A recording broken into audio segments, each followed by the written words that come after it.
9th के स्टूडेंटों को अब परेशान होने की कोई ज़रूरत नहीं, क्योंकि इस वीडियो में मैं आपको जो आपका 6 मार्च के दिन हिंदी का पेपर होने वाला है वो बताने वाली हूँ। तो इन्हें अच्छे से देखिएगा और कंप्लीट करिएगा।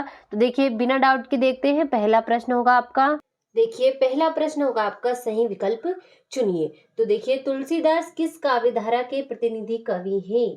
तो कौन सी? राम भक्ति काव्य धारा के। और वाक किसकी काव्य शैली है? तो इसका होगा ललखत की है।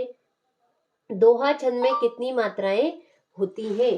तो दोहा छंद में 24 मात्राएं होती हैं। अगला होगा आपका, हुजूम के आगे कौन चल रहा था? तो इस सालिम अली। और मुंह के खाने का अर्थ होता है? तो हारना होता है। और परदादी चोर को सही रास्ते पर कैसे लाई?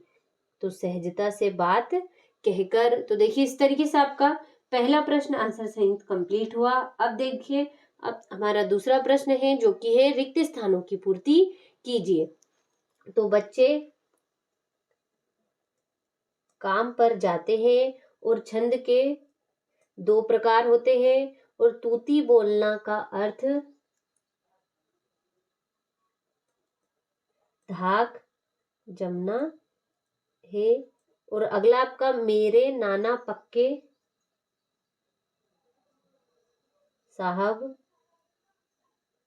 माने जाते हैं। और सालिम अली का यह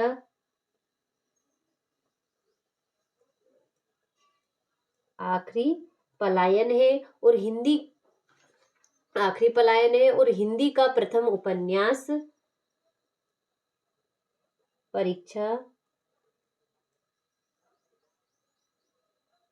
परीक्षा गुरु को माना गया है। तो देखिए, इस तरीके से आपका दूसरा प्रश्न भी आंसर सहित कंप्लीट हुआ। अगला है आपका, देखिए तीसरा प्रश्न है आपका, सही जोड़ी बनाइए। तो जीवन का खंड चित्रण, तो इसका होगा आपका खंड काव्य। अगला है हरिशंकर परशाई, तो वसुधा होगा। आकाश, तो आकाश का होगा नभ और गगन। जनसंपर्क विभाग, तो बाढ़ की सूचना। अगला है गोदान उपन्यास के रचयिता, तो होंगे आपके प्रेमचंद। और मेरे बचपन के दिन, तो इसका होगा आपका महादेवी वर्मा। तो देखिए, इस तरीके से आपका तीसरा प्रश्न भी कंप्लीट हुआ। चौथा प्रश्न है आपका, सत्य सत्य लिखिए। तो जयशंकर प्रसाद छायावाद के प्रमुख कवि हैं, तो ये आपका सत्य होगा। जहां नायक नायिका के विरह का वर्णन हो वह संयोग रस होता है, तो असत्य होगा। और आज उपभोक्ता संस्कृति का समाज पर कोई प्रभाव नहीं है, तो ये आपका असत्य होगा। और प्रत्यय शब्द के पहले जुड़ते हैं, तो असत्य है। शंकर लड़कियों के छात्रावास में ताक झाक करता था, तो सत्य होगा। और किसी घटना का आंखों देखा सरल वर्णन रिपोर्टाज कहलाता है, तो ये भी आपका सत्य हुआ। तो देखिए, इस तरीके से आपका चौथा प्रश्न भी आपका कंप्लीट हुआ आंसर सहित। पांचवा प्रश्न है आपका, एक वाक्य में उत्तर लिखिए। तो बच्चे काम पर जा रहे हैं कि कवि का क्या नाम है? तो राजेश जोशी। आगे आपका, दोहा छंद में कितनी मात्राएं होती हैं? तो 24 मात्राएं होती है। अगला होगा आपका, सालिम अली की पत्नी का क्या नाम था? तो तहमीन नाम था उनका। आगे आपका, रचना के आधार पर वाक्य के कितने प्रकार होते हैं? तो रचना के आधार पर वाक्य के 3 प्रकार होते हैं। और रीढ़ की हड्डी एकांकी किस समस्या पर आधारित है? तो इसकी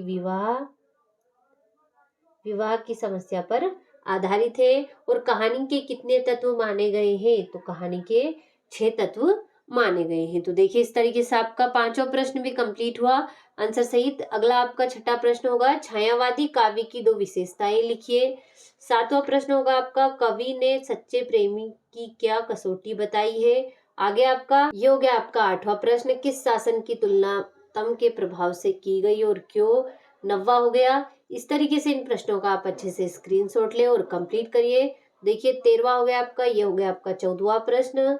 देखिए, लेखिका अपनी माँ के व्यक्तित्व की किन विशेषताओं का उल्लेख किया है? निपात शब्द से क्या आशय है? इस तरीके से मोस्ट इंपोर्टेंट है।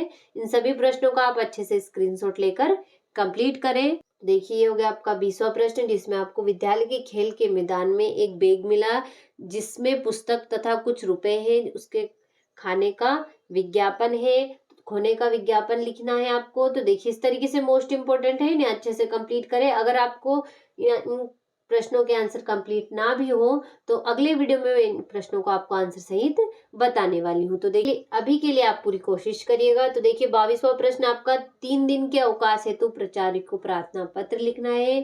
23वां हो गया आपका, जिसमें आपको 5 विषय दे रखे, किसी एक विषय पर निबंध लिखना है। तो देखिए इस तरीके से आपको सारे प्रश्न कंप्लीट हुए। अब आप इन्हें बिना डाउट के आंसर सहित कंप्लीट करिएगा।